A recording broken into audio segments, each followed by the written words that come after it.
if Jordan just says to the teammates, just watch me and you can all score 60 points a game, it doesn't work that way. So I always say, if you're just bringing on salespeople without any process or infrastructure or plan, that's like being in a bad marriage and having more kids to save the marriage.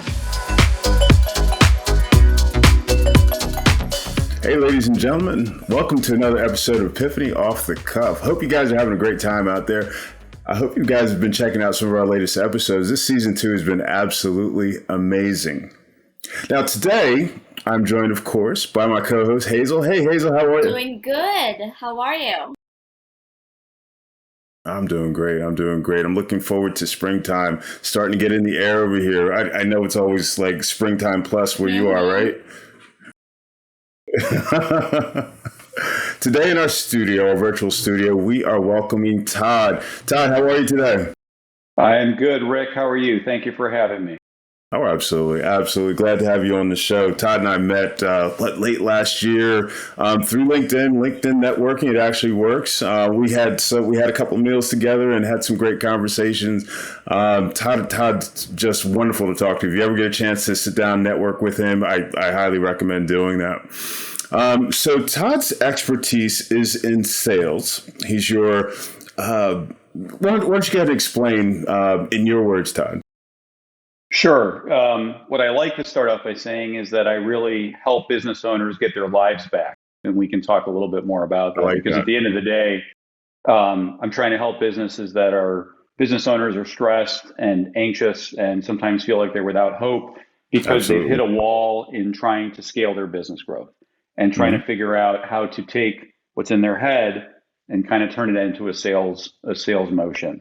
So I am a sales advisor and also an outsource sales VP. So I'm in the trenches with the business owner, helping them build out their sales infrastructure, hiring salespeople, and managing that so they can kind of rise above that nefarious function and focus on all the other business items they need to do. Yeah. Outstanding.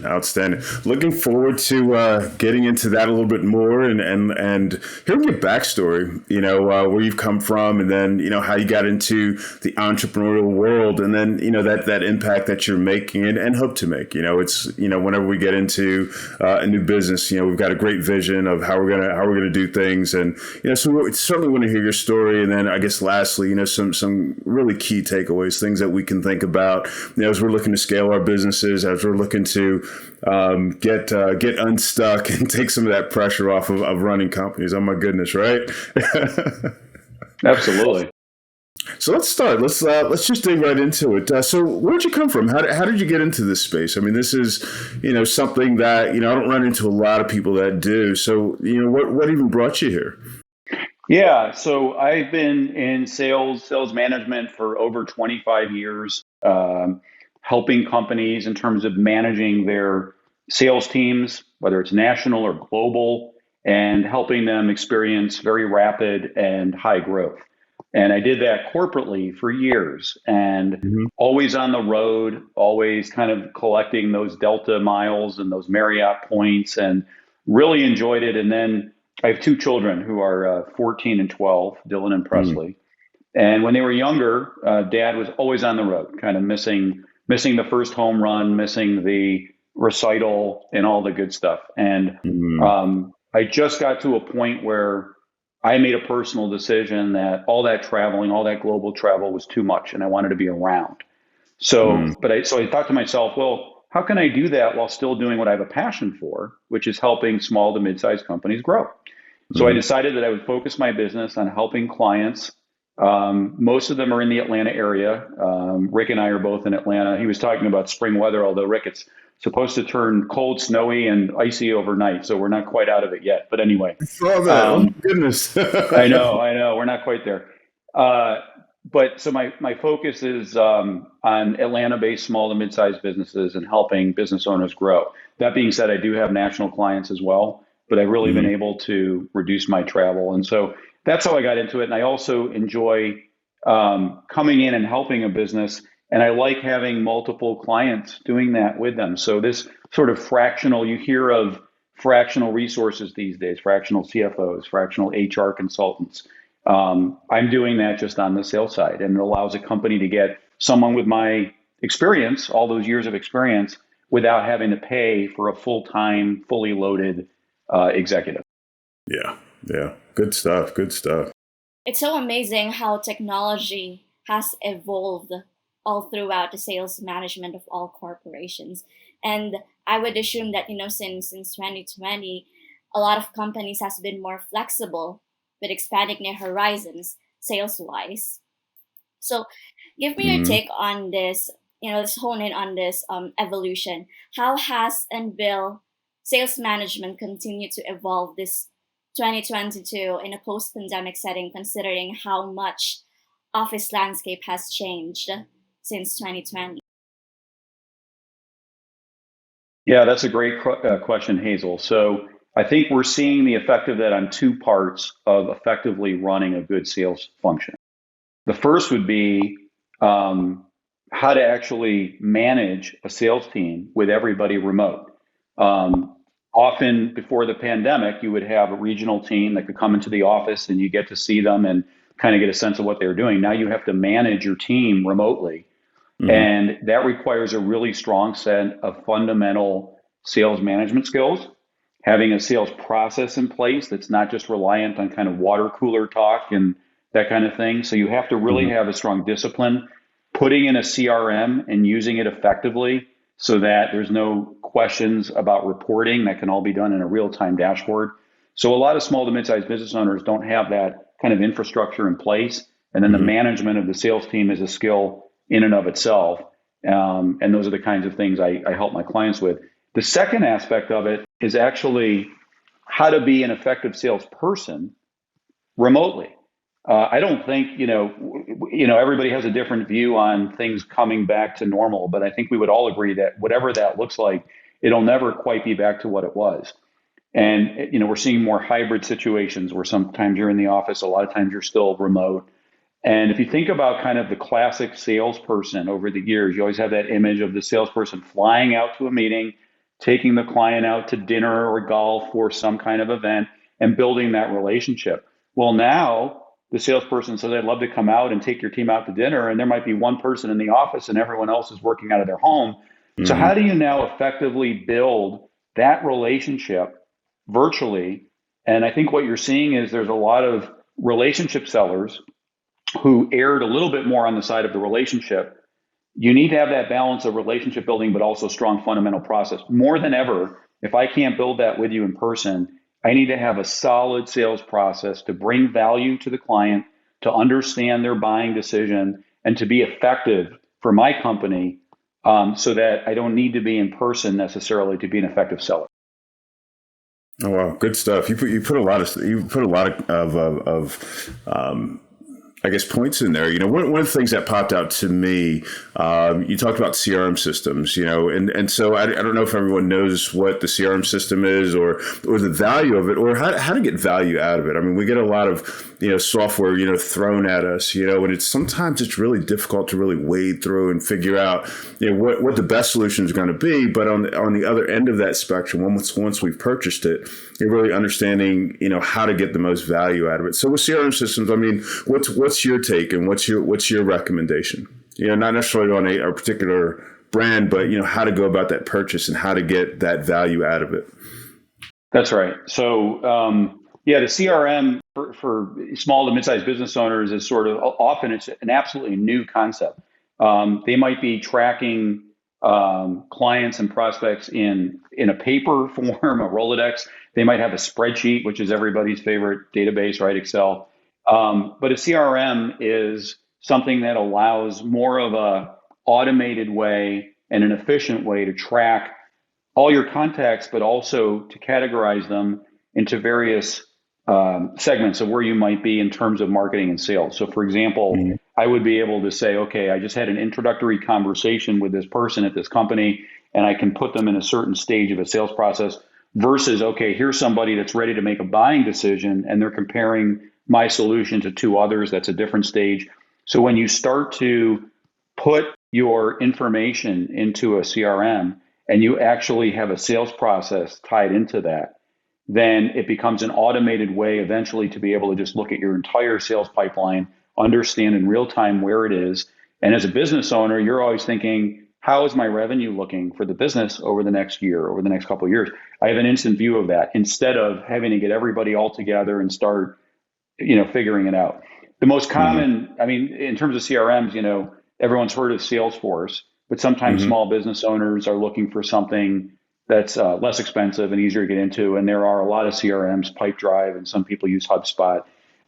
So to your point, Rick, I'm not going to make a decision, but part of what I do with my clients is help them figure out which CRM might be right for them. And then I work with other folks to help them get trained and up to speed and make that CRM a strategic part of how they report and track their sales process. Nice, nice, very nice, I very know, nice. Todd, that you recently spoke in a webinar about how organizations can resolve misalignment between marketing and sales, and you did touch on that briefly earlier. So, Todd, at the gist of it, how do you align marketing and sales departments to, work together and achieve optimal customer success? Yeah, marketing and sales are tightly aligned in terms of function. They will not work well without each other. But what we see, unfortunately, is a lot of sales reps think that marketing reports to them in some way. So a sales rep will say, "Hey, I'd be doing so much better, but I don't have enough leads. Where are all my leads?"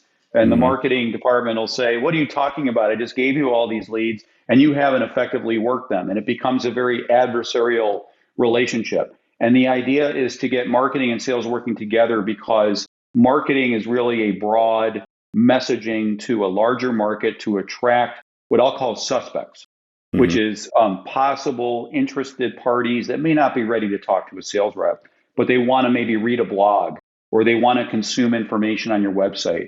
They want to take steps to learn the buyer's journey without talking. I don't want a sales rep to start talking to me.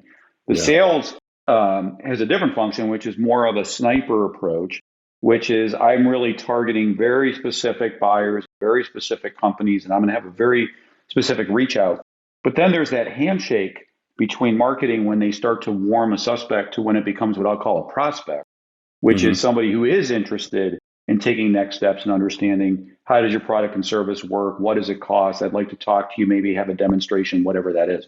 So if marketing and sales are not working together, it just creates completely disjointed messaging and processes. So it's really important that whether the business owner manages both marketing and sales, or maybe you have a marketing manager and a sales manager, that they are working together. They're at each other's tables, they're in each Mm-hmm. other's meetings, they're getting feedback from the sellers. The sellers are understanding the marketing campaigns and the marketing calendar. And that way, I always like to say that creates the 1 + 1 = 10, right? And so there's really exponential outcomes if you're able to get sales and marketing working together. But it takes a discipline of managing to that, and that's something that's really important. Wow, great, great, great, great. So, a lot of the business owners that we've worked with, and a lot of people that listen to the show, I mean, you know, they're in a position where the owner is the one that's going out and finding the sales and finding the deals and that sort of thing. And it works, for a while, but, at some point, we realize that, hey, if I'm not trying to sell, I can be running, I can be growing, I can be leading this organization. So, two questions for you. One, how does one know, when they're at that point? And then two, what does that transition to, perhaps working with you or someone like yourself, look like? That initial, I don't want to say that initial handoff, but what is it? There's always that fear, always that challenge when, we hand off something that we've never handed off before and put it in the hands of you. So what is that going to look like? Yeah, that's a great question, Rick. So, what's the point at which your first question was kind of what's the point at which a business owner would want to start handing it off? And it really comes down to where are they in the business? Where are they in the growth? What are their targets? And how much is this consuming them? If we go back to the very beginning where I said I try to give them their lives back, I mean that. I mean, I had a client that used to work every weekend, every night, I think, Rick, I told you this story when I met with you, but I'll just share it again for your audience. And he brought me on to kind of finally offload that. And he was having some health issues and it's just kind of in a bad spot. And I worked with him to take on that sales function. And he took me out to, dinner about 6 months in, and he said, "Hey, I just want to thank you. I took my son to the Falcons game yesterday." And I said, "Okay, well, good game. I don't play football." He said, "Yeah, I've been a season ticket holder for 3 years, and it's the first Sunday I've taken him to the game because I wasn't focused on the business. I wasn't working." So that's kind of when that's a little dramatic in terms of what he was experiencing. But I think there's a point at which a business owner just knows, I can't do this anymore. I'm anxious. I'm stressed. Or I can't reach my targets without some help. So it's an emotional feeling. In terms of how to do it, it's funny because I have some clients where I was brought on, and when I first was introduced to them, they would say, "Okay, I recognize that it's time for me to scale. I need to bring on my first couple of salespeople. I've never had a business development or salesperson before. So I think all I need to do is recruit a couple of salespeople. And I think that'll get me going. So can you just help me hire 2 salespeople?" And, I would say, "Okay, well, I can do that. I'm not a recruiter, but let me ask you a few questions. So what targets are you giving them? What process have you given them? What are you asking them to do? What compensation plan are you putting together?" I don't know. "Well, how are you planning to onboard them?" "Well, I was just thinking they could watch what I do." Back to your question, Rick, the founder, it's all in their head, right? And then they'll be successful. And it's like, well, back in the days, I'm dating myself now, but I watched Jordan play. I used to live in Chicago. And, if Jordan just says to his teammates, "Just watch me and you can all score 60 points a game," it doesn't work that way. So I always say, if you're just bringing on salespeople without any process or infrastructure or plan, that's like being in a bad marriage and having more kids to save the marriage. All it's going to do is add costs, headaches, crying. So hiring is important, but get the right fundamental plan in place, get a process in place. And the process is really the sales process is really the art of taking what's in the founder's head and institutionalizing that, processizing that. And that's where someone like me or others like me can come in and do that and understand the sales motions, what's effective, what are the stages, what should a rep from day one who doesn't have the decades of experience of a business owner be able to do so that they're effective. And that way you can scale more salespeople without the business owner having to be involved. That's key. That's key. Good stuff.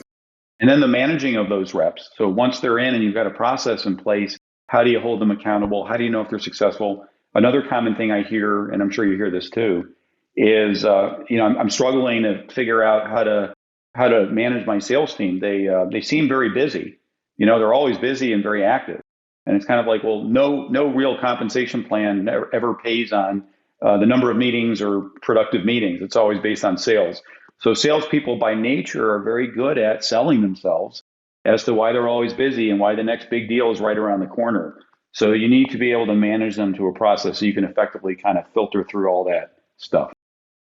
Yeah, good stuff. Good stuff. Let's dive deeper a bit into that. So you mentioned earlier that it's also very important to discipline your sales team.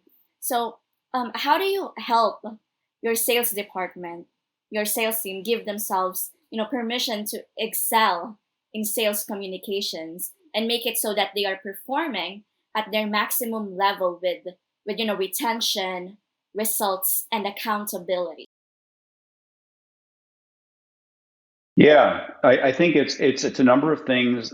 First, you have to establish the process and the foundational expectation of what they're going to be doing. So you have to teach them, here are my set of expectations.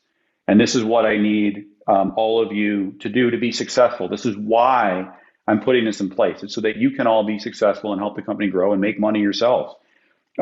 Secondly, you have to coach them. So it's really important to have a continual dialogue, one-on-one, group meetings, so that you are hearing what's going on in the accounts, joining them in sales meetings and listening to how effective they are and what the feedback is from the client. So that's part of being in the trenches versus just kind of on the outside looking in. And then kind of constant coaching of, back to the effectiveness, back to the messaging. Are you asking these qualification questions, all that process? Are you putting it in the CRM properly? And what's funny is a lot of times when I come in, if they already have a few salespeople, I'll be told by the business owner, this person is somebody that's great and this person is someone that's just not working out. I don't think they're going to make it. And very often, I find it's the opposite, where maybe the person that the business owner thinks is a great, what I'll call a great neighbor, the kind of person you'd love to have over for dinner, but not really an effective salesperson. The person they didn't care for so much, maybe a difficult personality, but what they're really just needing is structure, process, and management. And I see this all the time where suddenly someone flourishes once they're given the set of tools, expectations, and accountability. So I think that's a big part of it. And then once you put all that in place, you'll see who's working and who's not. And the people that aren't working, unfortunately, you have to turn them over, because part of being a good leader is finding the right team and making sure you have those people. So that's kind of how you can approach it. So I'm a business owner.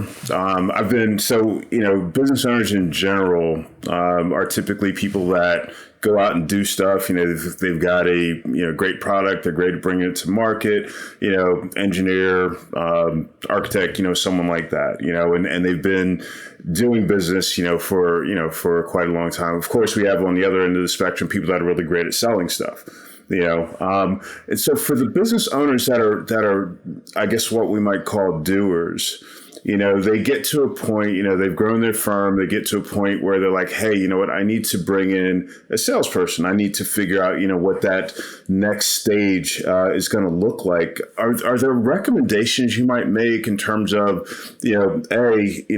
figuring out what they need, and B, I guess what happens sometimes is or what we've seen sometimes is people don't necessarily have that sales background. They bring in that salesperson. They're expecting that salesperson to come in and build that sales organization. And so can you speak to that a little bit? Yeah, absolutely. So I think the first step is really deciding from a revenue perspective, a growth perspective, where you are in your life cycle. And I think, Rick, this is where you and your company really come into play, helping with that strategic kind of, operating plan. Because at the end of the day, you don't want to just bring a salesperson in without kind of thinking through why am I doing that? What are they supporting? What business driver are they supporting? Obviously, they're supporting revenue growth, but revenue growth can come in many ways. A business owner may have customers and clients that they want to retain and nurture and keep good relationships with. And that is a very different profile of person, more of a farmer and account manager, where some businesses would say, what I'm really focused on is we just introduced a new product to market, and I need to really go drive that. And then I've got salespeople that should sell the old product. So there's a number of things, and it's really driven by where do you want your revenue to be? And then where would you break down that revenue in terms of the different products you have, current customers, new products, existing products, et cetera. And again, a lot of that, Rick, is where businesses would be so reliant on you. Once they kind of get to that point, then we can start to say, okay, well, to deliver that, this is kind of what you need from a resourcing perspective. And in order to get these people, now let's talk about compensation plans. So how would you pay them? How would you give them a comp plan that is a mix of salary and variable? And this is another area where business owners struggle. They don't know how to write a comp plan. So to them, they might be overpaying a base salary where it's not incenting a salesperson very much to do anything. Or they might be underpaying a base salary and making it too much in the variable, which really isn't attracting the right people. So there's a combination of those.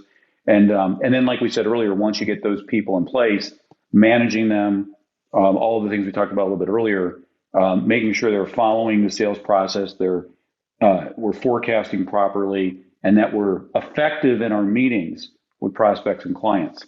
So all of that is kind of the journey, but it starts with where do we need the business to be in terms of revenue and EBIT, and how do we kind of allocate that across our functions. I love it. Good stuff. You talked a little bit, or you talked a couple of times about like the compensation package and that sort of thing. I mean, what are there any tips or anything that you've seen that's kind of tried and true, for people that, again, they're just venturing into this? I mean, like I said earlier, getting into that first salesperson is kind of scary. You know what I'm saying? It's like, you don't expect, I mean, if you've been around, you don't really, you understand that your salesperson is not going to come in day one and start closing deals. You Right. know what I mean? So it might be, depending on your sales cycle, it might be 30 days, it might be 60 days. We've got to have a clear expectation. Sales, both for the salesperson, because the salesperson is not going to stick around if they're not making any money, but Right. realistically, like you said, you don't want to overpay them so that they're not working hard enough to really earn that. So, I mean, can you speak to that at all? Yeah, sure. I mean, creating the right compensation plan to motivate a salesperson is really critical, and Yeah. and a big part of what I help with, or sales managers help with, because salespeople are very coin operated, and very much the compensation plan drives their behavior. So their Hmm. behavior needs to be perfectly aligned with the company. An example would be I had a client where they couldn't understand. They had a new product rollout, and the CEO had sort of done all of the training and communication that this new product heading into the new year was where everybody should focus their time. Yeah. And he felt like he had explained that, why it was important for the company. And about 3, 4 months in, nothing had changed. Mm-hmm. Everybody was selling the old product. The new product really hadn't been a focus. He didn't Mm-hmm. understand it. So when I was working with him, I said, well, can I see your compensation plan? And the compensation plan was the same as the previous year. We pay a percentage of commission to the sales team, regardless of what they sell. He hadn't thought about creating a different path for the new product versus the current. And I said, if you really want the sales team to focus on the new product set, you have to pay them much more to draw their attention there. And at an academic level, he didn't like that. But we Mm-hmm. put it in place, and lo and behold, that new product took off because the Mm-hmm. salesperson is going to gravitate towards whatever's easiest to make their commission. Yeah. So these are just different things where the compensation plan really has to roll back to the business strategy, the corporate objectives, Yeah. and when you have it successful, you also another thing I always tell business owners is it's a good thing if your salespeople are making more money than anyone else in the company, because sometimes there's a little bit of this inherent feeling of, well, they shouldn't make more than me, or the Mm-hmm. sales manager even might think, I don't want them making more than me. I'm a head of sales, Mm-hmm. but you're think about it. If your salespeople are making more money than you, and you have the right compensation plan, that means your company is growing more than it's ever grown. So Mm-hmm. you want your salespeople to be motivated and successful to make as much money as they can, because they want that next sale to make even more money for them than the previous sale, and that's how you're going to motivate your sales team. Oh, absolutely. Absolutely. Absolutely. Good stuff. Good stuff. So Todd, I mean, what is it like, I guess, to work with like an outsource, VP of sales? What is that? Um, how does one get started? How does one, I guess, what would one expect, to what would one expect the experience to be like when working with you? Sure.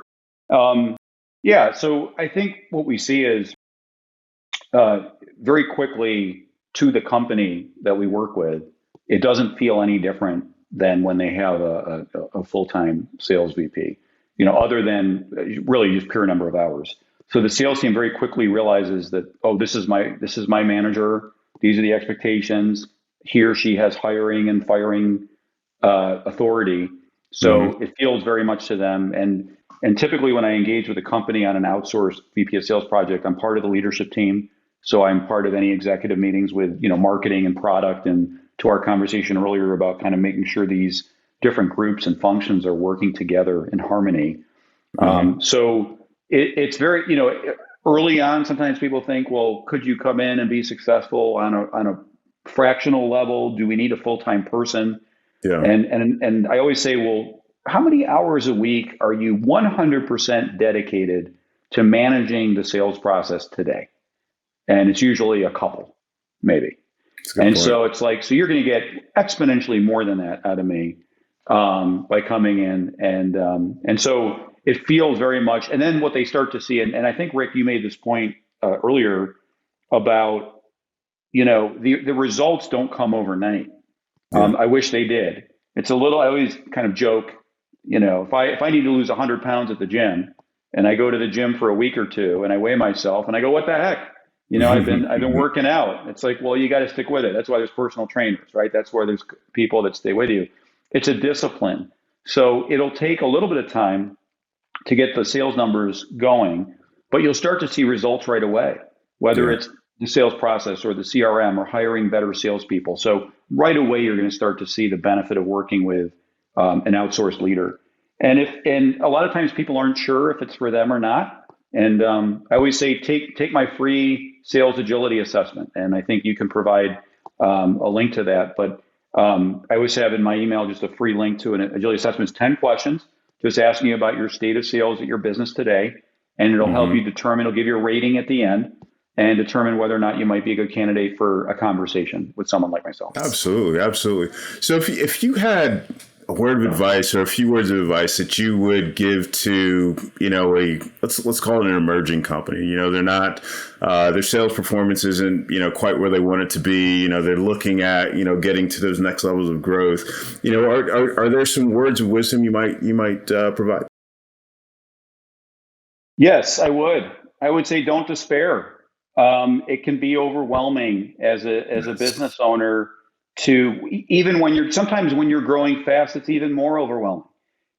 So, and I think the founder's dilemma often is I have gotten the business, or me and my co-founder have gotten the business to a certain point through blood, sweat, and tears, being in the industry, knowing what we do. And my gosh, to get to the next level, I don't think we can pedal any faster, and we can't clone ourselves. If we could clone ourselves, we've got this problem solved. So that'll put me out of business. But until that happens, the reality is to scale your business, you're going to need help from, sales, marketing, just operational strategy like you provide. I mean, all of those things are where the business owner now needs help to get to the next stage. But don't despair. I mean, there's people, Rick, like you and myself, where we help business owners together as advisors. And we're here to help you grow your business and get your life back, and go watch a football game with your son and let us do the blood, sweat, and tears while you're out enjoying life. Outstanding. That's beautiful. That's beautiful. Wow. You've really given us some good advice, some good thoughts on this. Thank you so much for being on the show. Thanks, everyone, for watching or listening to another episode of Epiphany Off the Cuff. We love having you. Don't forget, check the show notes. We'll have some of the highlights of the show there, but you can sign up to get we'll provide a link so that you can get that sales agility assessment and see where your company is and see if, Todd might be a great partner for you. Again, check out our links, and we'll see you soon, okay? Thanks for watching another episode of Epiphany Off the Cuff. Please make sure to subscribe and hit the notification bell so you know when the next episode is going to drop. And don't forget, we're on podcasts as well, so you can catch us on your favorite podcasting platform. We look forward to seeing you on the next episode of Epiphany Off the Cuff.